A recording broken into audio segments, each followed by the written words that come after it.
Right this second, there is a single hospital going vertical in Pennsylvania that is, it's consuming more structural steel than the entire Eiffel Tower. Oh, wow. Yeah, and at the exact same moment, a $95 million heavy equipment brand over in Scotland is being entirely erased from existence because of U.S. import tariffs. Just wiped out. Literally gone.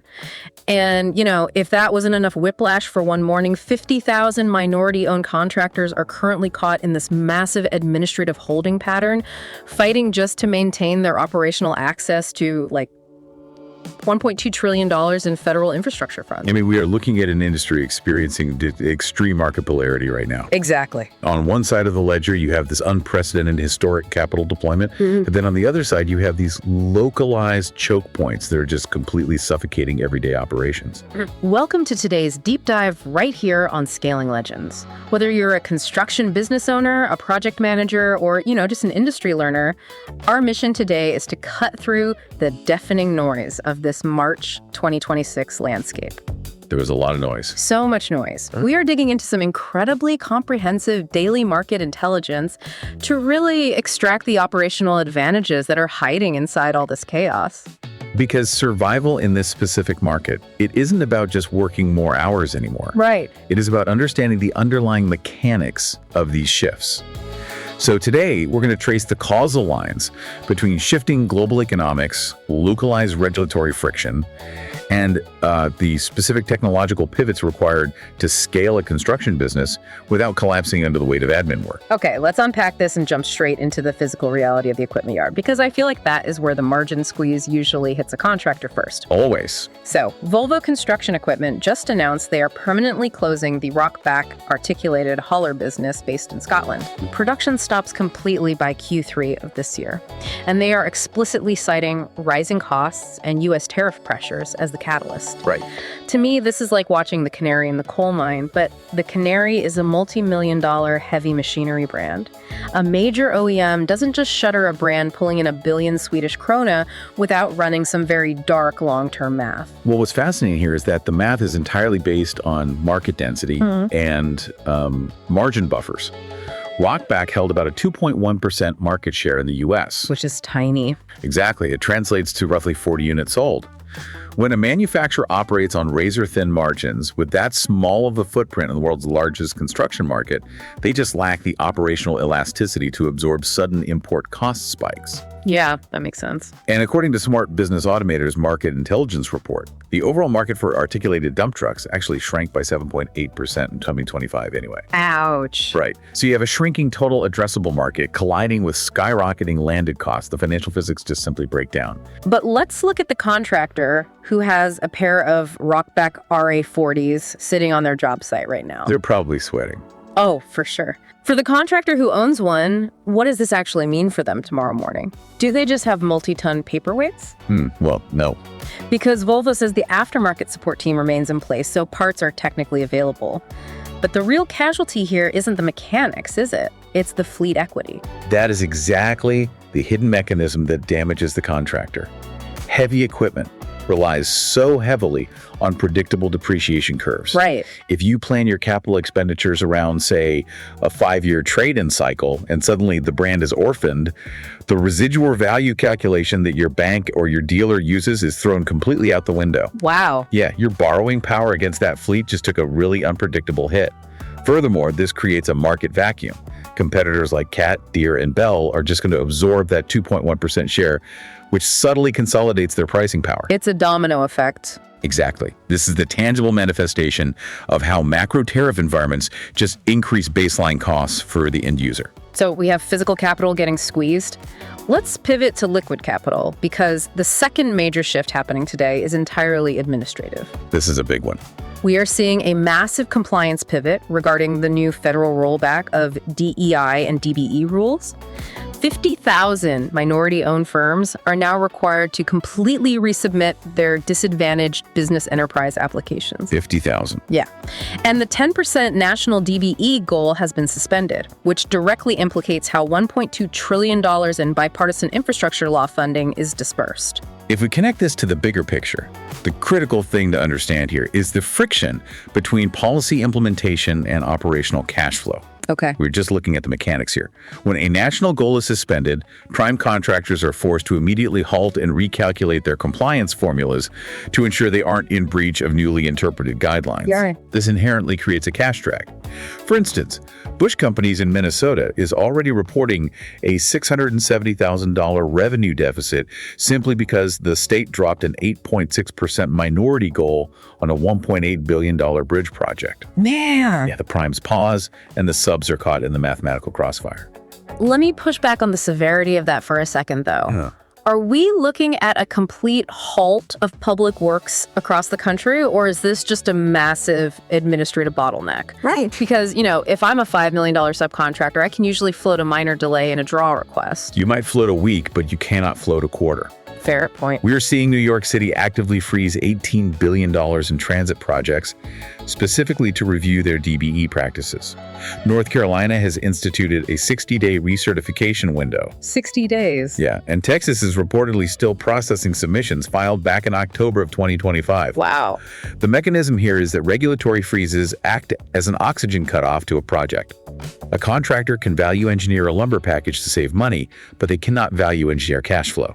It's exactly. If a state agency takes 60 days to clear a compliance logjam, the subcontractor is still legally obligated to make payroll every single Friday during that window. And the regulatory friction isn't just federal either. Look at Tennessee passing E-Verify Bill HB 24T05. Oh yeah, that takes effect on July 1st. Right, and that law allows the state attorney general to actually withhold state-shared tax revenue from non-compliant jurisdictions. So the burden of proof is trickling all the way down to the job site trailer. It really is. The project manager is suddenly spending less time coordinating trades and more time acting as a forensic auditor just to ensure the jurisdiction doesn't lose its tax revenue. Which brings us to a fascinating paradox in the market right now. We have equipment brands dying from supply chain pressures, and we have a multi-billion-dollar compliance freeze choking cash flow. Yeah. Yet the physical volume of construction is not contracting. The concrete is still pouring at an unprecedented scale. That is the whiplash you mentioned earlier. We are seeing these mega projects acting like gravitational black holes. They really are. They are so massive, they just bend the local economy around them. I mean, these mega projects are like the cruise ships of construction. Once they get moving, a tariff or a paperwork delay isn't going to easily stop their momentum. Right. Turner Construction going vertical on the Geisinger Wyoming Valley Medical Center in Pennsylvania is a prime example of this. It's a $900 million project. 11 stories, 600,000 square feet, up to 500 beds, and 3,800 construction jobs. When a project requires more steel than the Eiffel Tower, it doesn't just sit in a region, it actively consumes the region's resources. The physics of regional supply chains change completely when a mega project lands. Looked at in Georgia, the state is advancing the SR400 P3 highway project. Oh, the toll lanes? Yeah, that is a $4.6 billion endeavor involving 16 miles of tolled lanes. But the real metric is that it totals $11 billion over a 56-year period. A 56-year public-private partnership offers generational contract stability. Okay, but if I'm a mid-market contractor building a 50,000 square foot tilt-up warehouse 10 miles down the road from that highway project, I have a massive problem. You definitely do. My best foremen are going to jump ship to the mega project because the prime can offer a decade of guaranteed overtime. The local material yards are going to prioritize the billion-dollar account over my tilt-up. Of course they are. The sheer scale of these mega projects just starves the mid-market of labor and materials. Add the Kennedy Center's $257 million rehabilitation and Hawaii's $204 million desalination project to that list. Yeah.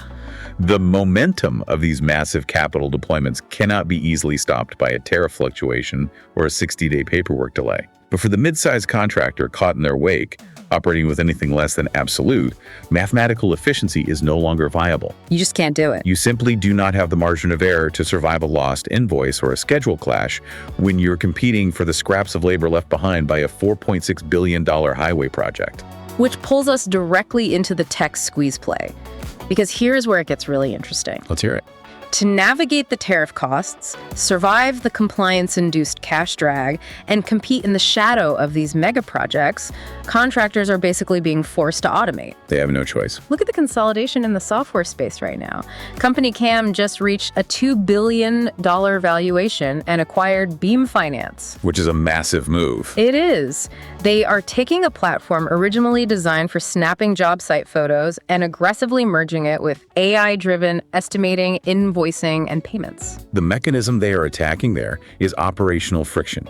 Historically, a superintendent takes a photo of a completed foundation, emails it to the office, the PM verifies it against the spec, and accounting eventually drafts an invoice. And that takes days. Exactly. By merging visual field data directly with financial rails, you collapse that timeline into seconds. The industry is rejecting siloed software because fragmented tools require manual data entry. And manual data entry is a luxury nobody can afford anymore. Nobody. But the adoption isn't just being driven by internal efficiency, it is being externally mandated. Suffolk Construction is now deploying AeroSite AI cameras on all of their projects. Right. And here's the catalyst. Zurich Insurance is explicitly requiring these AI cameras for all wrap-up projects in New York. Why? Because the telemetry shows a 72% reduction in workers' compensation claims when those systems are active. That insurance mandate fundamentally alters the competitive landscape. If an insurance giant like Zurich dictates that AI monitoring is a prerequisite for a wrap-up policy, this isn't just a nice-to-have piece of tech anymore. Right. It becomes the new cost of entry. Right. The 72% reduction isn't magic. It is the result of immediate behavioral shifts on the job site and the presence of objective forensic evidence when an incident actually occurs. That makes total sense. If you are bidding against a firm that has integrated this tech, their insurance premiums will be drastically lower than yours, allowing them to underbid you while maintaining much healthier margins. And the panic surrounding this realization is entirely visible. I mean, looking at Smart Business Automator's market intelligence report, search trends for cloud-based construction management software just hit a breakout spike of plus 47,500%. It's wild. It is. But the flip side of that coin is terrifying. Searches for free construction estimating software Excel are up 18,350%, and construction safety management software has sustained a 500% increase for 7 consecutive days. Those parallel spikes really illustrate a severely bifurcated industry right now. The top-tier firms recognize the existential threat of administrative bloat, and they are deploying capital into enterprise AI systems. That's your 47,000% spike. Exactly. Conversely, the 18,000% spike for free spreadsheet templates represents the vulnerable underbelly of the market. Yeah, that hurts to see. These are smaller contractors feeling the crushing pressure of DBE recalculations and E-Verify compliance, and they are desperately searching for a free patch to keep their boat from sinking. Well, relying on a free Excel template to manage modern compliance risks is like trying to stop a freight train with a screen door. It really is. And this pivot toward hyper-efficiency, it isn't isolated to the United States either. We are seeing a profound global restructuring of the construction paradigm driven by shifting demographics. In the UK, a staggering 25% of the construction workforce is now under the age of 30. That demographic reality dictates operational strategy completely. A workforce where 1 in 4 people is under 30 is a digitally native cohort. Yep. They have zero tolerance for analog processes, printed submittals, or hunting through filing cabinets for improved RFI. Concurrently, the UK is rolling out a new digital tax regime specifically targeting the construction and real estate sectors first. Which is no coincidence. Precisely because historically, those sectors have been fragmented and resistant to digital auditing. We see that same forward momentum elsewhere too. Australia is currently building a green steel mill for the 2032 Olympics that achieves a 70% carbon reduction compared to traditional methods. That's massive. And in Canada, the rental market is showing significant improvement even as their new construction starts to decline. The global engine is retooling itself. Which brings us to the ultimate synthesis of all these data points today. Despite the Rokbak brand dying, despite the frozen DBE applications, and despite the gravitational pull of those mega projects, if we pull back and look at the broader construction sector's Q4 2025 revenue, it actually beat forecasts. See, that feels so counterintuitive to me. How does an industry beat revenue forecasts while dragging that much anger? Because the firms that are surviving are leveraging AI to completely eliminate the manual coordination of data. The younger workforce expects digital tools, right? Right. The revenue beats are coming from organizations that have turned their tech stack into a scalable workforce. Yeah. When a PM is no longer spending 4 hours a day manually tagging photos, cross-referencing permits, or drafting RFI responses from scratch, their capacity to manage multiple high-revenue projects just doubles. Systems that use artificial intelligence to automatically detect schedule risks or verify spec compliance, they act as an invisible layer of management. So using tools like Smart Business Automator to automate document organization and generate those daily log summaries, it fundamentally changes the definition of overhead. Exactly. You aren't hiring 3 junior admins to manage the paperwork generated by Tennessee's E-Verify laws. You are routing that data through an automated compliance matrix instead. It allows the contractor to maintain a lean back office while executing massive volume in the field. Precisely. When tariffs dictate your material costs and federal policy dictates your compliance timelines, your internal operational efficiency is literally the singular variable you still control. That's a great point. The firms beating those Q4 forecasts are the ones treating their data pipelines with the exact same rigor they apply to their critical path schedules. So what does this all mean for the listener trying to grow their business today?